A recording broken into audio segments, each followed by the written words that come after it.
I'm going to read to you something that should unsettle you, and it begins with money, power, and oil. Donald Trump, according to widely reported accounts, stood at the White House urging American oil giants to put at least $100 billion of their own capital into Venezuela's oil industry, an industry he insists must be rebuilt under American direction. This is not a hypothetical. This is not someday. This is a call to arms, to dollars, to geopolitical leverage. And this is where the stakes explode. Business Insider. What I find striking is how casually he framed it. Companies should take on a decade-long reconstruction project in a nation freshly torn apart by conflict and political upheaval. And if they don't, he has 25 other companies willing to take their place. That line alone tells you everything you need to know about how this was pitched. As a demand, not a negotiation. Profit. But that's not the part that worries me. Because when Exxon CEO stood right there and said, in plain language, that Venezuela is uninvestable under current conditions, that's not a subtle hedge. That's a blunt assessment of risk and history. An economy battered by decades of mismanagement, legal uncertainty and expropriation, and now further destabilized by foreign intervention. Profit. Let's unpack this carefully, because the way this story has been reported reveals a deep tension at the heart of Trump's strategy, a tension between assertive ambition and commercial realism. Trump's public pitch was straightforward. Venezuela, with the largest proven oil reserves on the planet, should become a centerpiece of U.S. energy strategy, a way to lower global oil prices and cement American influence in the hemisphere. He assured executives of total safety and insisted that this $100 billion would come from private industry, not government coffers. Private money, public reward. The Guardian, and that is the narrative his supporters will see. Strength, leverage, economic opportunity. America first energy dominance. We're taking back what's ours. We're making oil producers pay in ways that benefit U.S. consumers.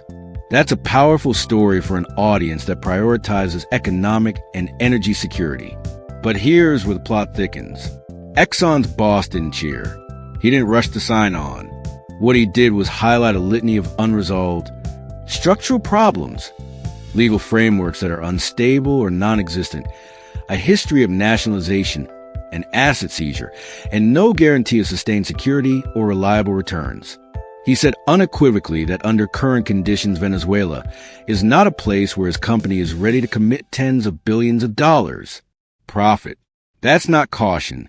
That's a reality check. And now I want you to notice something else. Trump's response wasn't to recalibrate. It was to double down.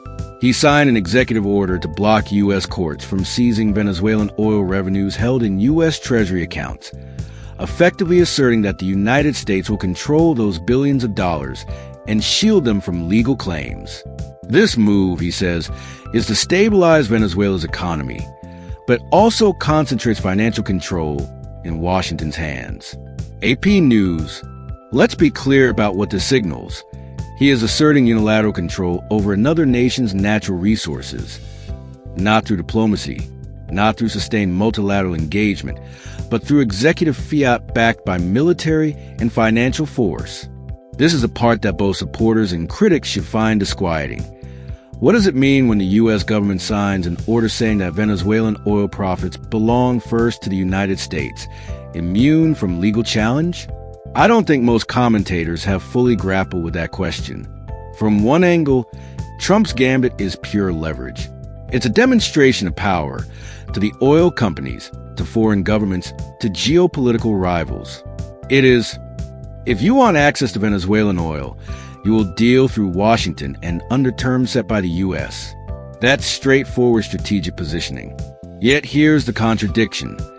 The very executives Trump is courting are telling him that the investment environment is not ready for such an aggressive capital deployment.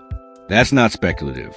It's rooted in decades of experience, in contracts that were torn up, in infrastructure that has crumbled, in a nation still reeling from political chaos.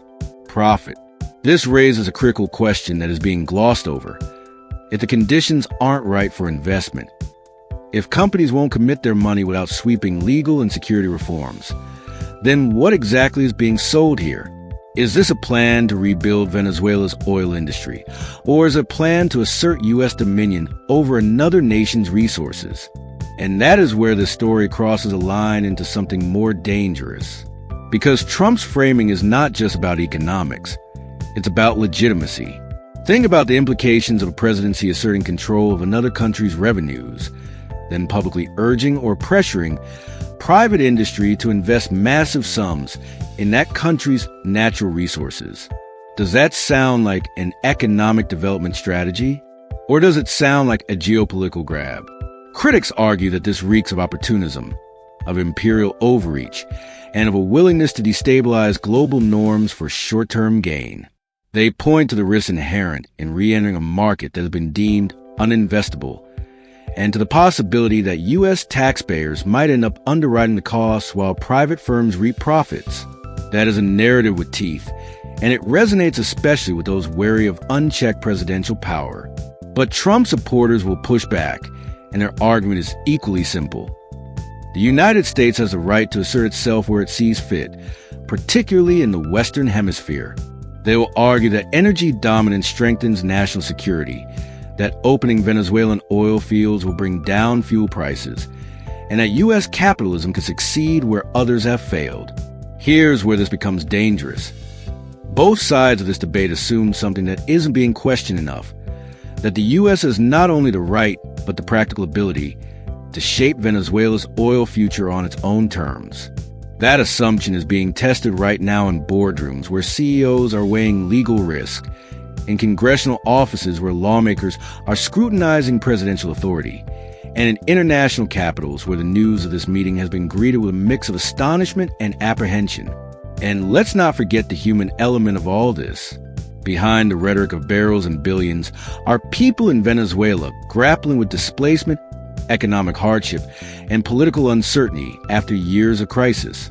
A foreign power stepping in and making unilateral claims on that nation's most prized resource has consequences that extend far beyond balance sheets.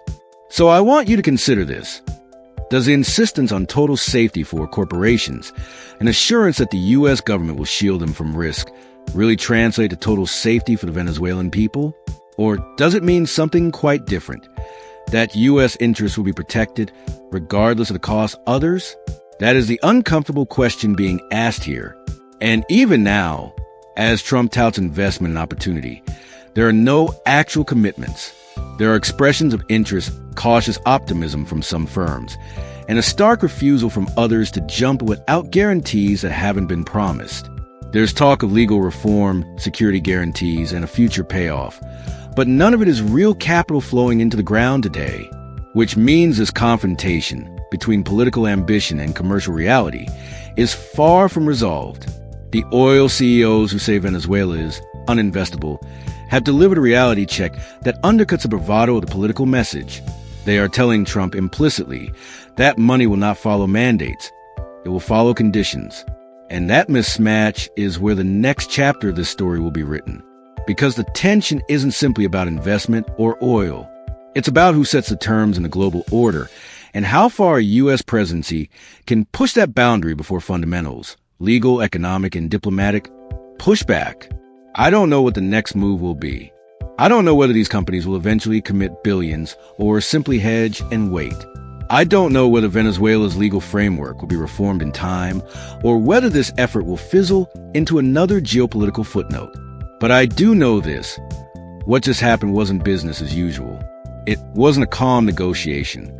It was a demonstration of power, a challenge to markets, and a signal to the world that the United States, under this leadership, is willing to escalate its footprint in ways that demand scrutiny, debate, and continued vigilance. And since nothing about this is settled, the next move matters just as much as the last